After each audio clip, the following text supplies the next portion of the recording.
The USS Horizon moved through the darkness of space like a silver needle threading through black cloth. It was not a warship. It was not fast or powerful. It was simply a diplomatic vessel, built for comfort and conversation rather than battle. And right now, it carried one of the most important passengers in the galaxy. Princess Vela Sorithan stood at the observation window of her private quarters, her silver skin catching the light of distant stars. She was tall and graceful, with eyes the color of pale moonlight and hair that flowed like liquid mercury down her back. She was beautiful by any species standards, and she knew it. She was also deeply unhappy. "A human ship," she said to her attendant, her voice dripping with displeasure. "My father sends me to the most important peace summit in a century, and he puts me on a human ship." Her attendant, an older Aelori woman named Senna, bowed her head. "The Emperor believes it sends a message of unity, Your Highness, showing trust in our newer allies." "Trust?" Vela laughed, but there was no warmth in it.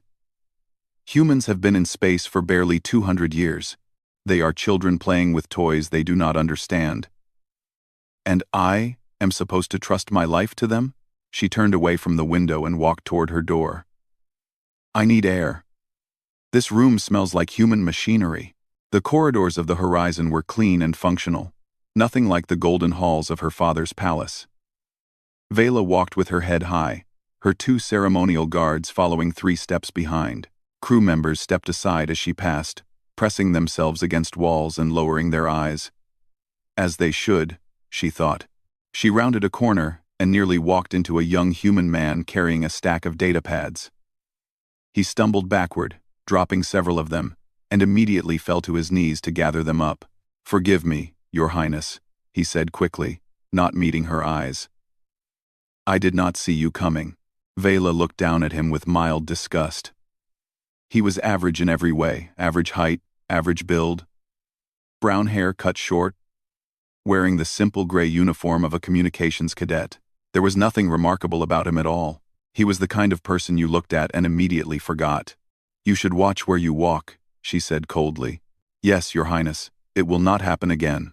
She stepped around him without another word and continued down the corridor. Behind her, she heard him gathering his data pads, and then the soft sound of his footsteps moving in the opposite direction. "Clumsy creatures," she muttered. The young man was named Daniel Cole, though everyone on the ship called him Danny. He was 24 years old, and according to his official records, he had graduated in the middle of his class at the academy, with unremarkable scores in every subject.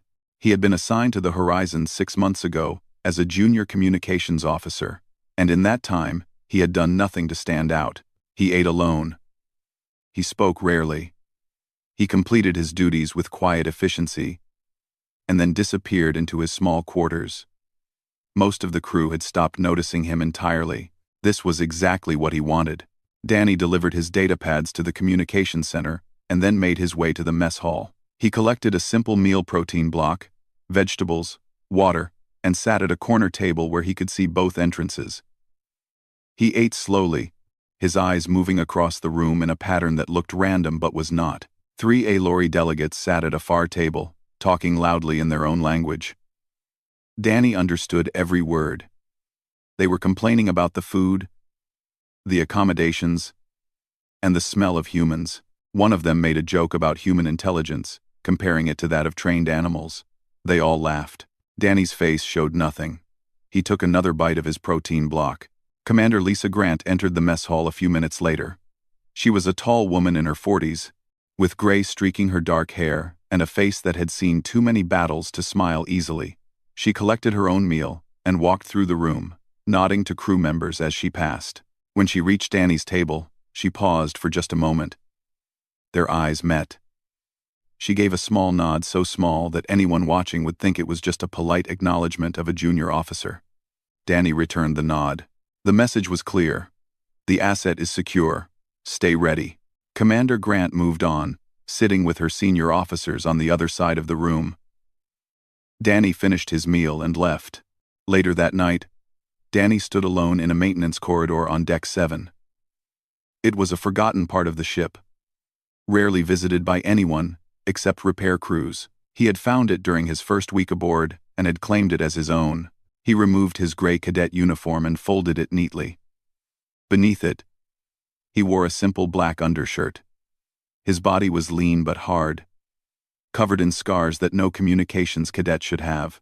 There was a knife wound on his left side, a burn mark on his right shoulder, and 3 small circles on his chest where bullets had once entered. He began to move, not exercise, something else. Something that looked like a dance but was not. His hands flowed through the air, striking invisible targets. His feet shifted in patterns designed for combat in tight spaces. Every movement was precise, economical, deadly. This was what he truly was. Not a cadet, not a communications officer.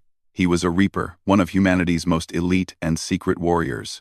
There were only 47 of them in existence, and each one was worth an entire battalion. He had been placed on this ship for one reason: to protect Princess Vela Sorithan. She did not know it. Her father did not know it. Only 3 people on this ship knew the truth: Commander Grant, the ship's doctor, and Danny himself. The Allori princess thought she was being guarded by ceremonial soldiers with pretty swords. She thought humans were weak and primitive. She had looked at Danny and seen nothing worth noticing. That was fine. Danny did not need to be noticed. He only needed to be ready. He finished his training and stood still in the darkness, controlling his breathing. The ship hummed around him, carrying them all toward the peace summit. Everything was quiet. Everything was normal. Then the lights flickered. Danny's eyes snapped to the ceiling. The flicker lasted less than a second, and then everything was normal again. Most people would not have noticed it at all, but Danny noticed everything. He pulled up his communicator and checked the ship's systems. Everything read normal. No alerts. No warnings. He frowned and checked the external sensors instead. There, at the very edge of scanner range, a ghost signature, something that was there and then was not. It appeared for less than half a second before vanishing into the void. It could be nothing. A sensor glitch. Space debris. A random anomaly. But Danny's instincts told him otherwise. Something was out there. Something was watching them, and it was not friendly. His hand moved to his hip, where no weapon was visible beneath his cadet uniform. But something was there, a blade so thin it was nearly invisible. Made from a material that no scanner could detect. He could feel its weight against his skin, comforting and familiar. Not yet, he whispered to himself. But soon. He pulled his uniform back on and walked out of the maintenance corridor, becoming once again the quiet cadet that nobody noticed. But his eyes were sharper now. His senses alert. The hunt was beginning. He could feel it, and whatever was coming, he would be ready. The attack came 3 days later, in the dead of the ship's artificial night. Danny was asleep in his small quarters when the first explosion tore through the Horizon's engine room. The entire ship shuddered, throwing him from his bed. Before his body hit the floor, he was already awake, already moving, already reaching for the blade hidden beneath his mattress. Red emergency lights flooded the corridor outside. Alarms screamed. Voices shouted in confusion and fear. Danny pulled on his boots and opened his door.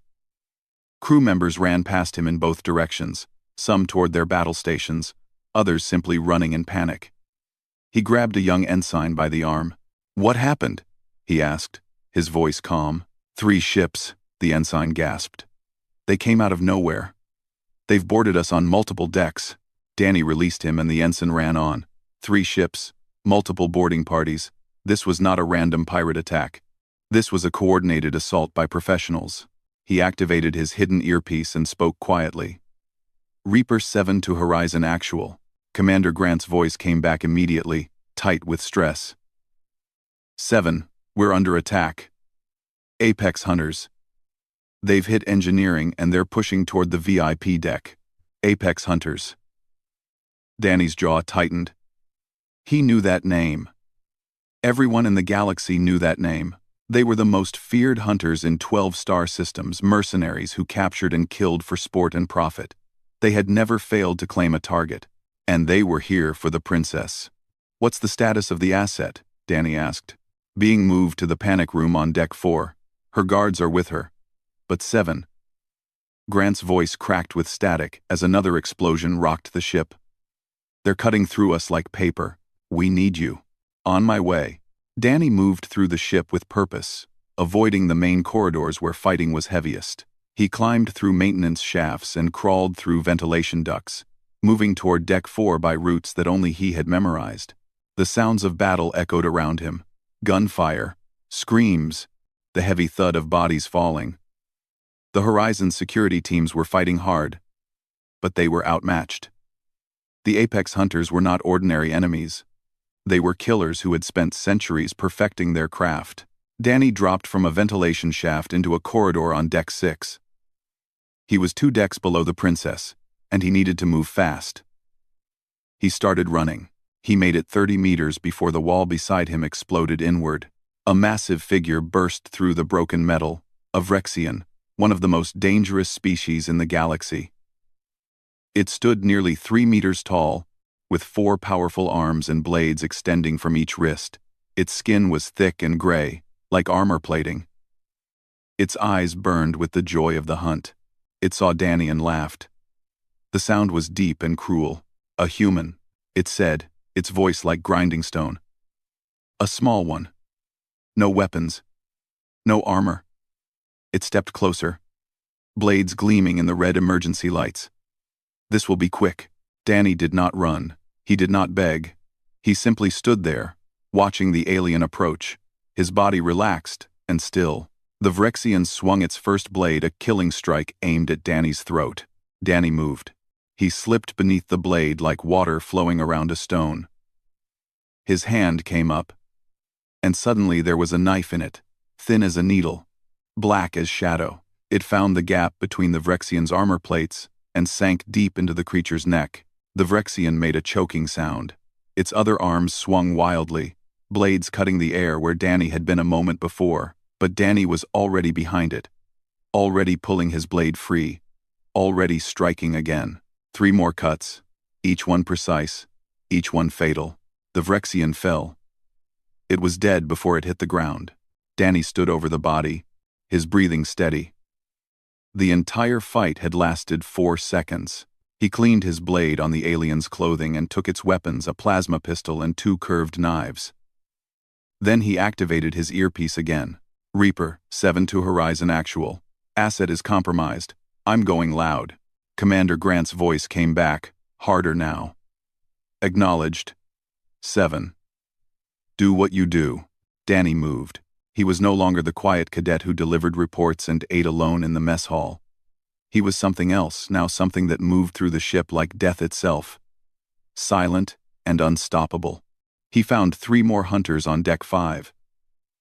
They were Kravik, smaller than the Vrexian, but fast and vicious. With claws that could tear through steel, they were standing over the bodies of 2 human security officers, laughing about the easy kills. They stopped laughing when Danny appeared. The first one died before it could raise its weapon. The second managed to fire a single shot that missed Danny's head by centimeters. The third tried to run. It made it 2 steps. Danny did not waste ammunition. He did not waste movement. Every action served a purpose. Every strike was final. He climbed to Deck 4, leaving bodies behind him. The corridor outside the panic room was a war zone, hunters fighting against the princess's ceremonial guards. The Allori guards were brave, Danny noted. They fought hard with their golden swords, using techniques that had been passed down for thousands of years. But technique meant nothing against superior firepower. Danny watched from the shadows as the last guard fell, a plasma bolt burning through his chest. The hunter who killed him, a scarred alien with 1 eye and a mechanical arm, stepped over the body and approached the panic room door. Cut it open, the hunter ordered. The princess is inside. 2 other hunters moved forward with cutting tools. Sparks flew as they began to slice through the reinforced metal. Danny counted. 6 hunters total. All armed. All professional. The scarred one was clearly their leader, Keth Vero. If Danny's intelligence was correct, a legendary killer with over 200 confirmed captures. The odds were not good. Danny smiled. He had faced worse. He raised his stolen plasma pistol and fired once. The shot was perfect. hitting the power pack of one hunter's weapon. The resulting explosion killed that hunter instantly and wounded two others. Before they could react, Danny was among them. It was not a fight. It was a slaughter. He moved between them like a ghost, his blades finding throats and hearts, and the soft spaces between armor. They tried to shoot him, but he was never where they aimed. They tried to grab him, but he flowed through their hands like smoke. Cadet backed away, his one eye wide with something that might have been fear. "What are you?" he demanded. Danny did not answer. He was too busy killing the hunter's remaining soldiers. When it was done, when 5 bodies lay on the ground, and only Cadet remained, Danny finally spoke. "Run," he said quietly. "Tell your masters what happened here. Tell them what humans can do." Cadet stared at him for a long moment. Then he turned and fled, disappearing into the smoke-filled corridors. Danny let him go. The message needed to spread. He turned to the panic room door, which was still half cut, and knocked gently. "Your Highness," he called. "It's safe to come out now." There was a long silence. Then the door slid open, and Princess Vela Sori then stepped out. Her silver skin was pale with fear. Her moonlight eyes were wide as they moved from Danny's face to the bodies surrounding him. "You," she whispered. "The cadet." "Yes, Your Highness." "You did this?" Danny looked at the fallen hunters. "Yes." The princess stared at him as if seeing him for the first time. And in a way, she was.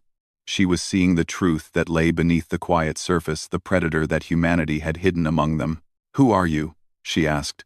Danny wiped his blade clean and sheathed it. "Someone who will keep you alive," he said. "Now please stay close. This is not over yet." Princess Vela had seen death before. She had attended executions in her father's court. She had watched warriors duel for honor in the ancient arenas of her homeworld. She had thought she understood violence. She was wrong. The human walking in front of her was something different, something her people had no word for. He moved through the burning corridors of the horizon like a shadow with knives, and everywhere he went, death followed. "Stay behind me," Danny said for the 3rd time. "And when I tell you to run, you run. Do not look back." "I am not some helpless child," Vela snapped, though her voice shook. "I have been trained in—" "Your training means nothing here, Your Highness." Danny stopped at a corner, listened for a moment, then continued forward. "The apex hunters have killed warriors far more experienced than you. They have killed species that were conquering galaxies while your people were still learning to make fire. If they catch you, they will not kill you quickly. Do you understand?" Vela said nothing. She understood. They moved through Deck 4 in silence, stepping over bodies, some human, some alien, some barely recognizable. The ship groaned around them like a wounded animal. Emergency lights flickered. Somewhere in the distance, gunfire continued. "Where are we going?" Vela finally asked. "The secondary bridge. Commander Grant is holding it with what's left of the security team. From there, we can coordinate a counterattack." "A counterattack?" Vela almost laughed. "With what? Half your crew is dead. Your ship is crippled. The hunters have made a mistake," Danny said quietly. "They thought this would be easy. They were wrong." Before Vela could respond, a voice echoed through the corridor ahead. It was deep and harsh, amplified by speakers throughout the deck. "Princess Vela Sori, then." The voice belonged to Cadet. "I know you can hear me. I know you are hiding somewhere on this ship with that human pet of yours. But you cannot hide forever." Danny's hand went up, signaling Vela to stop. They pressed against the wall, listening. "I have 40 warriors on this vessel," Cadet continued. "Your human protectors are dying one by one. Soon, there will be no one left. And then, I will find you. I will drag you before my masters, and you will spend the rest of your long life wishing you had died here." The broadcast ended. Silence fell. Vela found that she was shaking. She hated herself for it. But she could not stop. The fear was too strong. Fear of the hunters. Fear of death. Fear of what lay ahead. Then she looked at Danny. and she realized he was not shaking at all. His face was calm. His breathing was steady. His eyes were clear and cold, like ice on a winter lake. He was not afraid. He was not even angry. He was simply thinking, calculating, planning. 40 warriors, he said quietly. I've killed 11 so far. Commander Grant's team has probably taken out another 5 or 6. That leaves about 25. He nodded to himself. Good odds. Good odds? Vela stared at him. Are you insane? Even the greatest Aloy warrior could not face 25 apex hunters alone. Danny turned to look at her. For the first time, she saw something in his eyes that made her blood run cold, not cruelty, not madness, but something far more terrifying. Certainty. I am not an Aloy warrior, he said. I am a reaper. The word meant nothing to her. But the way he said it, the weight of it, the gravity told her it should. What is a reaper? She asked. Danny was silent for a moment. Then he reached up and pulled at the collar of his cadet uniform, tearing it open to reveal what lay beneath. It was not skin. It was armor matte black, form-fitting, covering his chest like a second skin. And over his heart, etched in silver lines, was a small skull. My people call us many things, Danny said. Shadows, ghosts, reapers. We are what humanity creates when we need to win a war that cannot be won. There are 47 of us in existence. Each one is trained from childhood in every form of combat known to our species. Each one is worth an entire battalion. He pulled his uniform closed again, hiding the armor. Oh, so, I was placed on this ship to protect you, Your Highness. Not because your father asked, not because my commanders ordered it, but because you are important to the peace, and peace is worth protecting. Vela's mouth was dry. Why did no one tell me? Because the secret protects the mission. If you had known, you might have treated me differently. Others might have noticed. The hunters might have learned. It was safer for everyone if I remained invisible. A ghost of a smile crossed his face. Besides, you seemed happier thinking humans were clumsy and primitive. I did not want to disappoint you. Despite everything, the fear, the death, the chaos, Vela found herself almost laughing. This human, this reaper, had watched her mock his species for days. He had endured her insults without complaint, playing the role of the overlooked cadet while secretly preparing to protect her life. I owe you an apology, she said quietly. You owe me nothing. Now please, stay close. We need to move. They continued through the ship. Twice, they encountered small groups of hunters. The first group had 3 members. They died in less than 10 seconds. The second group had 5. They lasted slightly longer, nearly half a minute, but the result was the same. Vela watched it all. She watched Danny move through enemies like wind through leaves, his blades finding every weakness, his body dodging every attack. It was beautiful and terrible at the same time, like watching a storm destroy a forest. And she began to understand something. Her people, the Aloy, had looked at humans and seen primitives, short-lived creatures from a harsh planet, barely worthy of notice. They had thought humans were weak because they did not have natural weapons, did not have armored skin, did not have psychic powers or enhanced senses, but they had missed the truth. Humans were not weak despite their limitations. They were strong because of them. Every generation, they faced death and found ways to survive. Every century, they faced extinction and found ways to overcome. They had clawed their way to the stars not through gifts, but through sheer, relentless will. And when they needed weapons, they created the Reapers.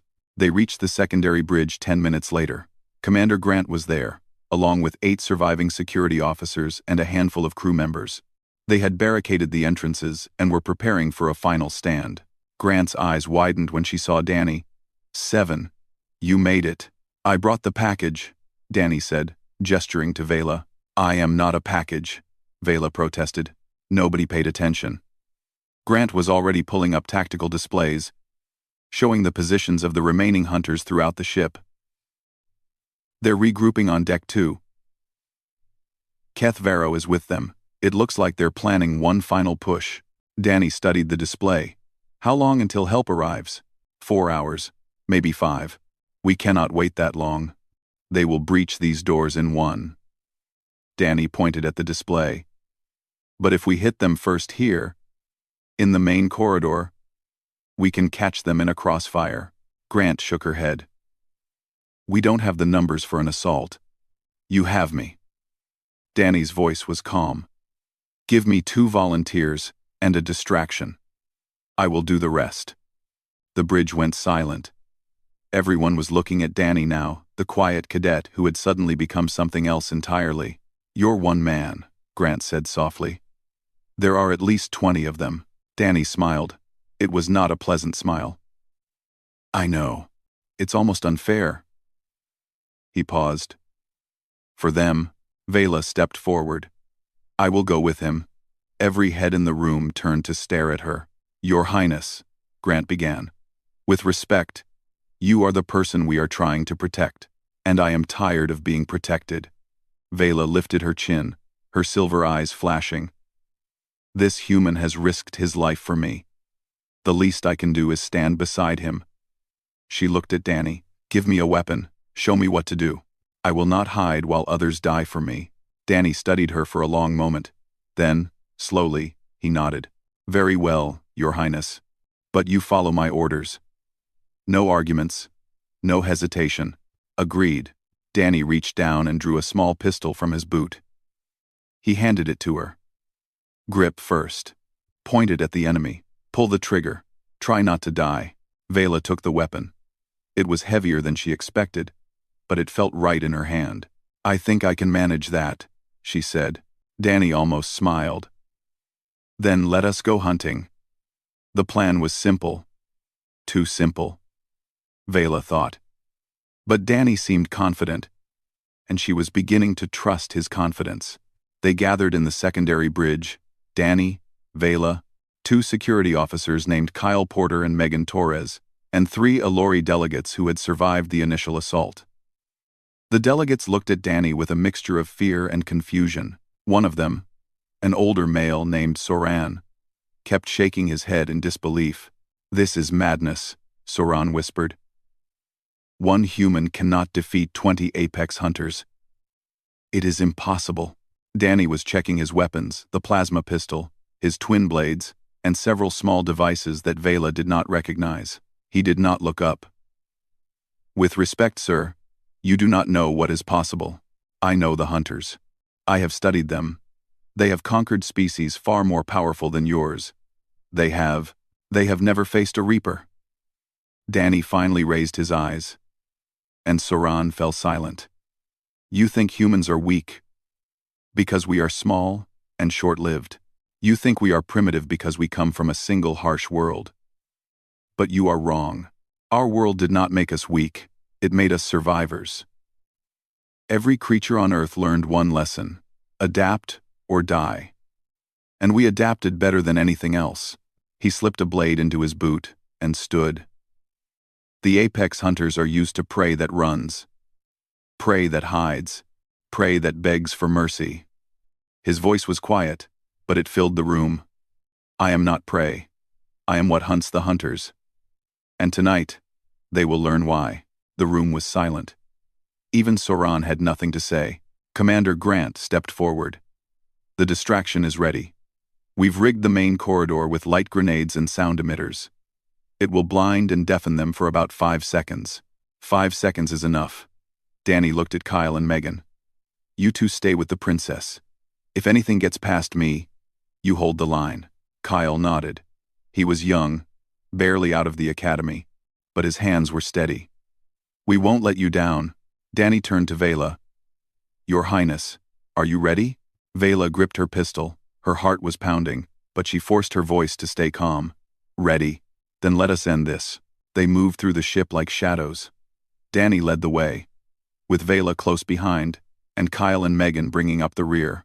The Alori delegates stayed on the bridge. They were diplomats, not fighters, and they knew it. The corridors were darker now. Someone had killed the main lighting, leaving only the red emergency glow. It cast strange shadows on the walls, making every corner seem dangerous. Danny stopped at an intersection and raised his hand. Everyone froze. 4 of them, he whispered. Around the next corner. Rear guard. How do you know? Vela asked. I can hear their breathing. She stared at him. Human hearing was supposed to be inferior to most species. But then again, nothing about this human was what she had expected. Danny drew one of his blades. Wait here. I will be back in 1 minute. He moved around the corner without a sound. Vela waited. The seconds stretched like hours. She heard nothing, no gunfire, no screaming, no sounds of combat. Just silence. Then Danny reappeared, wiping his blade clean. Clear. Move. They continued forward. Twice more. Danny disappeared around corners. Twice more. He returned alone. Vela stopped asking questions. They reached the main corridor on deck 2 15 minutes later. It was a long, straight passage, the central artery of the ship, and at the far end, gathered in a defensive formation, were the remaining apex hunters. There were 17 of them. Keth Varro stood in the center, his scarred face twisted with anger. He was shouting orders, organizing his troops for the final assault on the secondary bridge. Danny studied them from the shadows. Kyle, Megan, take the princess to that alcove. He pointed to a recessed doorway, about 20 meters back. Stay there until I signal you. What about you? Megan asked. I am going to introduce myself. Before anyone could argue, Danny stepped out into the corridor. He walked forward calmly, making no effort to hide. The emergency lights cast his shadow long and dark before him. The hunters saw him immediately. Weapons came up. Keth Varro's one eye narrowed. The human, he growled. The one who has been killing my soldiers. Danny stopped 10 meters from the hunter formation. He was utterly alone, facing 17 armed killers with nothing but 2 blades and a stolen pistol. Keth Varro, he said. His voice was calm, conversational. I gave you a chance to run. You should have taken it. Keth Varro laughed. It was an ugly sound. Run? From a single human? I think not. He gestured to his troops. Kill him. Make it slow. The hunters raised their weapons.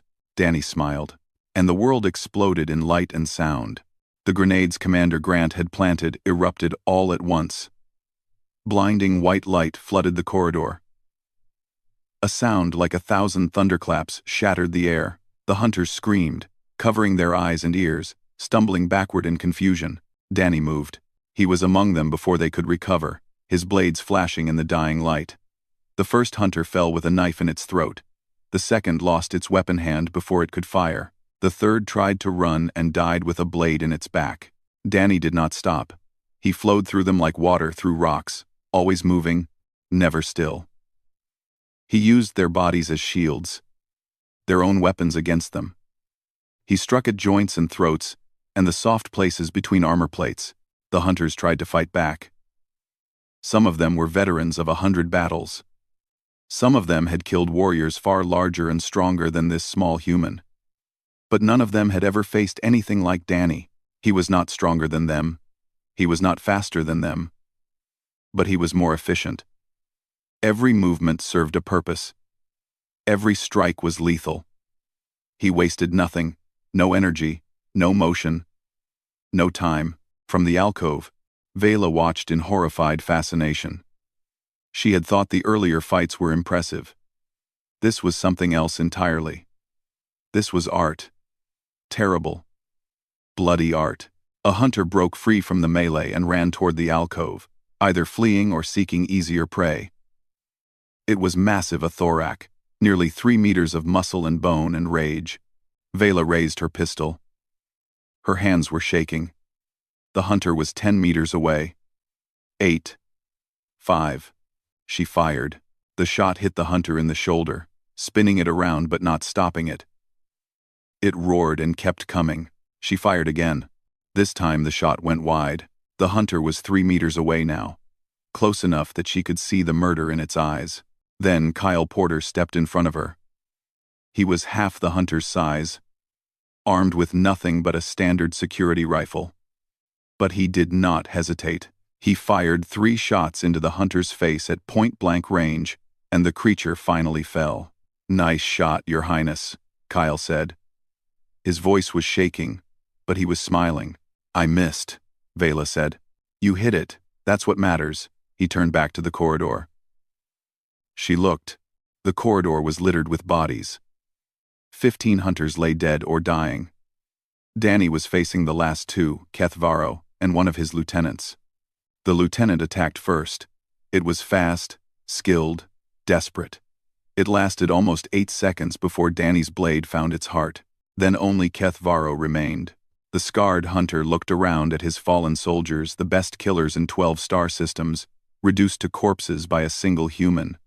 His face was pale. His one eye was wide with something that might have been fear, or might have been awe. "What are you?" he whispered. Danny walked toward him, blades dripping red. "I told you. I am a Reaper." Kethvaro raised his weapon. His hand was shaking. Danny moved. The weapon flew from Kethvaro's grip. A moment later, the hunter was on his knees, Danny's blade at his throat. "I am going to let you live," Danny said quietly. "Again. Do you know why?" "None." Kethvaro said nothing. "Because I want you to carry a message. I want you to go back to your masters and tell them what happened here. Tell them about the humans. Tell them about the Reapers. Tell them that we are coming." He leaned close, his voice dropping to a whisper. "Tell them to be afraid." Then he stepped back and sheathed his blade. "Run. Now. Before I change my mind." Kethvaro ran. He scrambled to his feet and fled down the corridor, disappearing into the darkness. He did not look back. Danny watched him go. Then he turned to look at Vela, who was still standing in the alcove with her pistol raised. "Your Highness," he said calmly. "Are you uninjured?" Yes, I am fine." "Good." He gestured to the corridor. "It is safe now. The remaining hunters will retreat to their ships. They have lost their leader and most of their force. They will not risk another assault."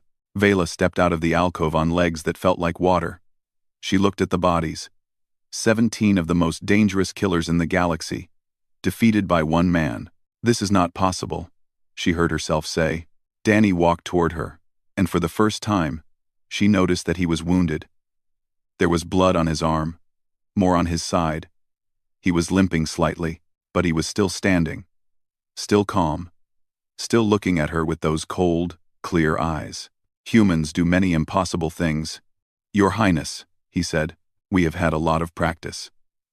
The rescue fleet arrived 6 hours later, 3 Aelori warships and 2 human destroyers. Their weapons charged and ready for battle. But there was no battle to fight. The apex hunters were gone, fled into the darkness of space with their wounded pride and their terrible new knowledge.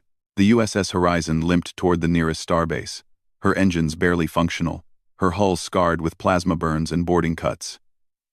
Of her original crew of 230, 87 had died. It was a heavy price. But it could have been much worse. Princess Vela stood on the observation deck, watching the rescue ships form a protective formation around the wounded vessel. She had not slept since the attack. She was not sure she could sleep, not yet. Every time she closed her eyes, she saw the corridor full of bodies, and the human who had made them. The door behind her opened.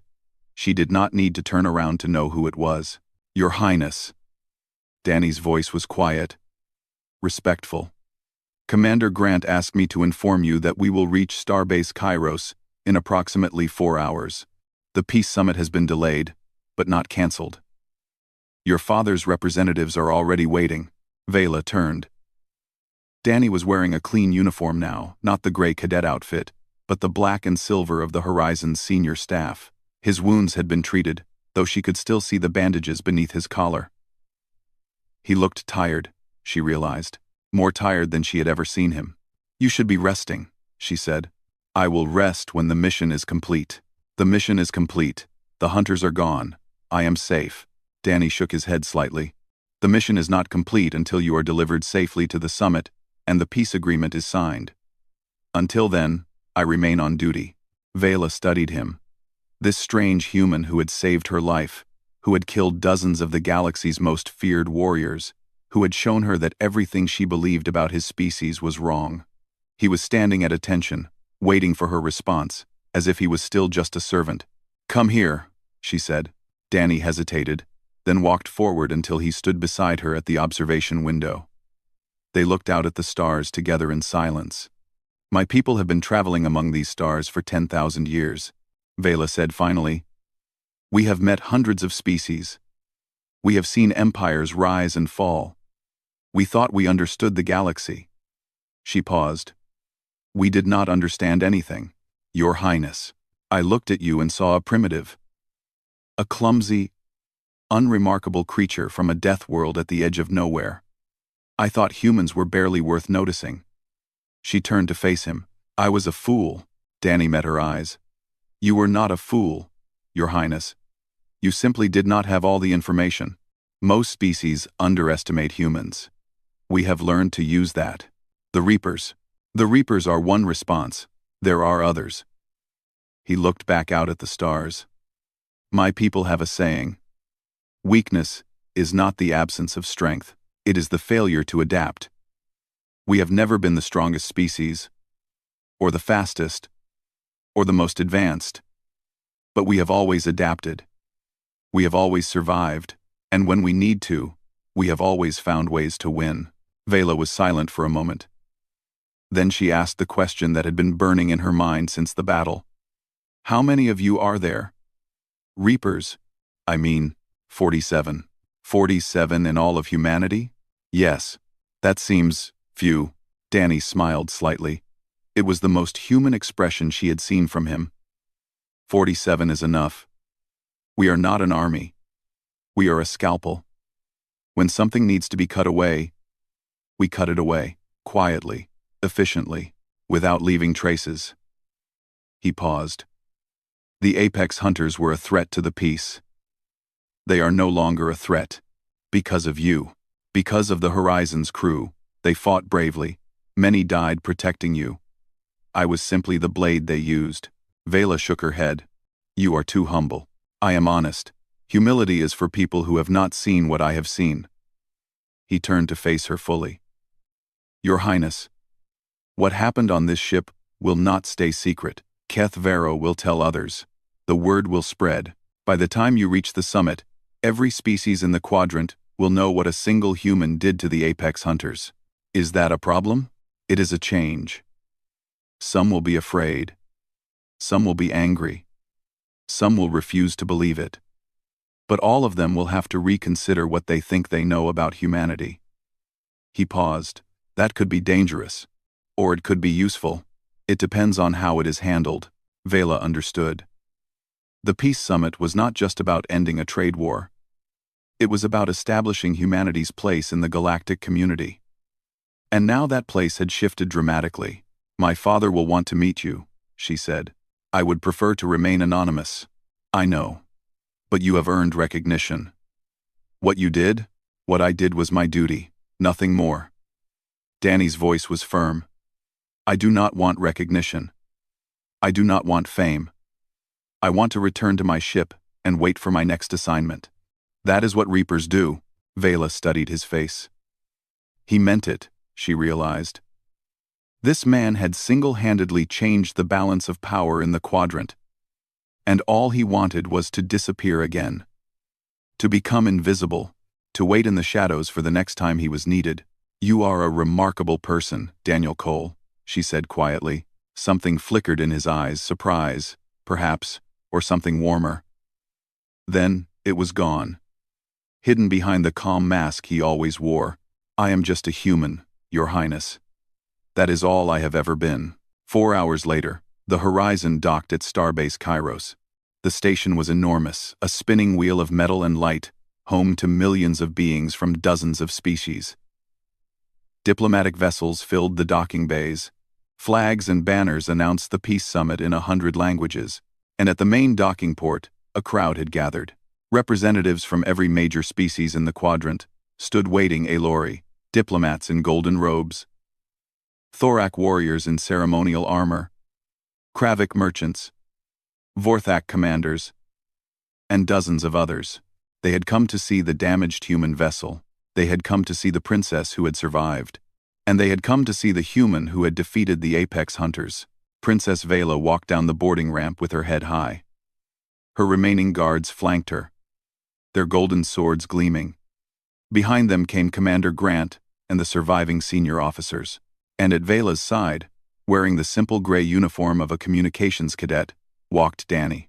The crowd parted as they approached. Vela could feel the weight of 1,000 eyes, could hear the whispers in 100 languages. Everyone was staring. Everyone was trying to see.